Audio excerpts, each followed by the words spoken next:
A fantastic question.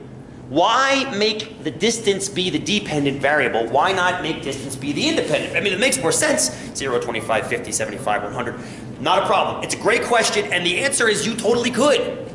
Absolutely. But since we're talking about, when we're talking about an object moving, like a bike or a car or a horse or whatever, or a person running, usually you talk about time as the independent variable. Miles per hour, feet per second, meters per minute, whatever the units that you're using are. That's the only reason, Jacob, that I made it be that way. You could totally go the other way around. For example, runners often talk about how long it takes them to run a mile. Oh, I do a 6-minute mile. Oh, I do a 5:45-minute mile. Well, that's where you have minutes as the vertical and the distance as the horizontal. But usually with velocities, with speeds, it's distance over time. So that's the only reason. Now you can see how the shape would change. If in a linear model you switch the x's and the y's, it wouldn't change hardly anything. But in a quadratic model, if one curves like this, if you switch the x's and the y's, it's now going to curve like this. It's going to curve what's called radically. And that doesn't mean radically like, dude, totally to the max. Like radical is an actual function, square root function, mathematically. You probably studied it in Math 95. So just by convention, sir, is the only reason. Good enough? Fair enough? So there's our data. Let's get a scatter plot. Yes? Good. If you have your little booklet, very handy. Yes, very handy. And the booklet that I gave you last time will totally work for this as well. But there's one thing and only one thing you have to change. You have to run a quadratic regression versus a linear one. Everything else is exactly the same. We'll get to that. We'll get to that up on the screen. I promise you. I can close Excel down for the time being. All it is TI now. I'm going to go second y equals. That gets me to my stat plots. I don't remember what part of the book I'm in right now doing this. I'm not exactly sure which part of the book we're in, but it's somewhere in there. I'm going to enter, turn it on. And actually, this one's already set up to go. That's exactly what we want. We want the scatter plot selected, which it is right here. L1 and L2, your choice of mark. I think the squares are a good choice. Gold. That's exactly what you want it to look like. Good so far? Yeah. Now, do you remember the easy way to take a look at the scatter plot? Which 2 buttons to push? Zoom 9. Zoom 9 gets you a nice clear data look. Zoom 9. There it is. It's not perfect. It's not a perfect parabola. But data never is perfect. Data's going to have hiccups. I love this little hiccup right here. That was that little guy we saw. There's also a little bit of a minor hiccup here from that perfect parabola, but it looks dim. Tony, what you got? What's this dim mismatch? Dim mismatch. This happens quite a bit. I'm going to make one on mine real quick, and then come back. A dim mismatch will occur if, for some reason, if you have a different number of data points in the L1 versus the L2. Mismatch means that you have to have the same number in X and Y. So let's go back and look at your data and find the one that's missing and put it back in. Is that fair? Okay. I mean, I don't know if it's fair or not. Does it make sense? Sure. Good. All right. So now I think we're ready to stick an equation on this thing. I think so. So, let's do it. Let's do it. Let's go stat. Just like you did for linear regression, bump over to calculate. But now look for the one that looks like a parabola. In this case, it's quadratic. You used linreg for linear regression, now you're going to use quadratic for quadratic regression. Yeah. So go ahead and select 5. This is the only difference in the booklet. That's it. The rest of the booklet is identical, except for that. It's what you pick right there. And guess what? Next week we'll do the x-reg, which is exponential regression. We're going to do it on Wednesday. We'll see how time goes on Wednesday. Good so far? All right. Now, don't forget the y1. You want to put the y1 next to that because you want to get it to drop it into your y equals, please. Oh, is this my elbow? Oh, it's your elbow. Oh, sorry. I'm sorry. That was a quick question. So, in case you've forgotten, this one is in the book too, but it's the bars button. Bars. Right arrow. Enter. Enter. Now it should look like that. Quadratic y1. And if you press enter right now, it will then come back with this gorgeousness. Signature. syntax error. Can I see it? Oh, just gonna concentrate it back.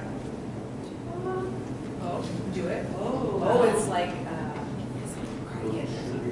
Oh, you got liberating and quadratic. You're confusing the hell out of it. Yeah. Shed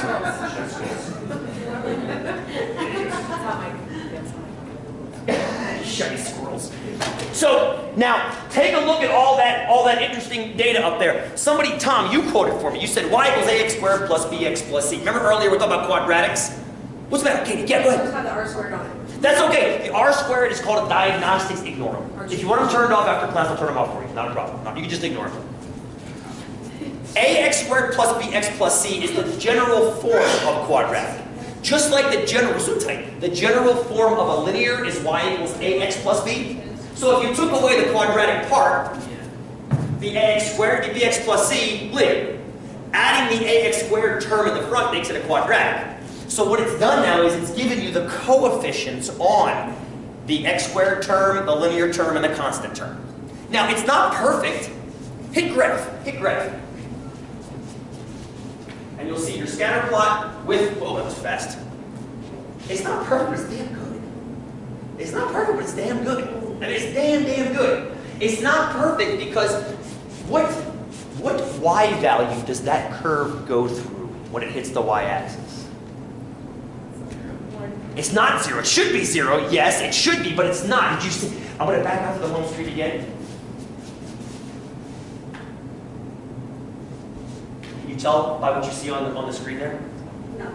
Negative 1.2. That's the y-intercept, isn't it? If you let all the x's equal 0 in the equation, y is going to equal negative 1.2. And that's not perfect, is it? It's damn close. I mean, I didn't start at negative 1.2 feet behind 0. I started at 0.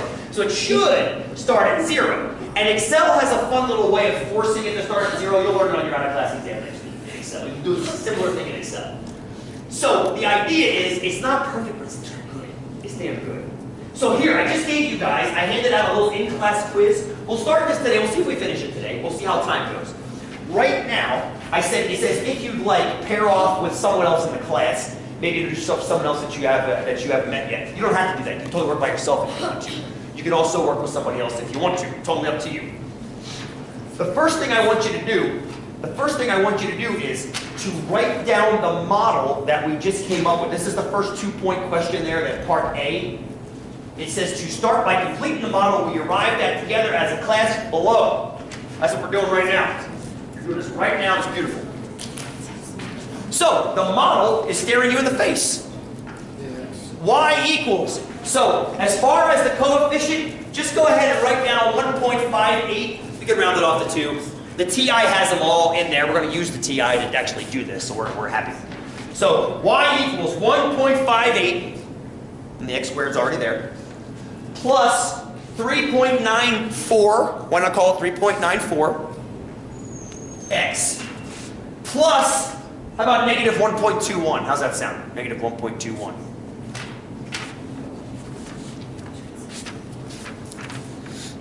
And that's the equation. Beautiful. But now, any model, in my opinion, this is just my opinion, take it with proper size grain of salt. What is x and what is y? I always want to know what x and y are, so that somebody that picks this quiz up knows what you're analyzing. Because if you pick this quiz up right now, they look at this equation and they're like, oh, you're doing math 65 crap. Yeah, I'm bored. But what is x? What does x stand for in this equation? It's my time in seconds. Beautiful, Chelsea, it's my time in seconds. Yes. So just put time in seconds. That's your x. And what's y in this particular model? It's my distance in feet. That, in my opinion,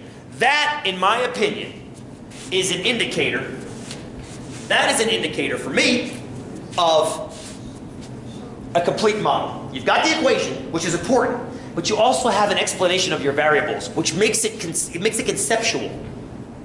I often think about, you're only truly good at mathematics if you can explain it to someone who's never had a math class before and make it make sense.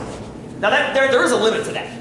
But imagine at your house doing gardening in the summertime, talking about something you heard on the news with your neighbor, and your neighbor's never had a math class or hasn't had one in 30 years, and you have to explain to them why Congress is less popular than syphilis, using statistics. You have to explain that to them, right? Which statistically has actually been shown. Congress is less popular than syphilis. And you have to explain the concept of margin of error and what an average is. If you can explain it to a neighbor who's never had a math class or has forgotten more about math than they ever care to remember, consider yourself successful. And the best way to do that is to be as clear as possible. We're being as clear as possible right now. Now, I want to talk about where we're headed with this. I want to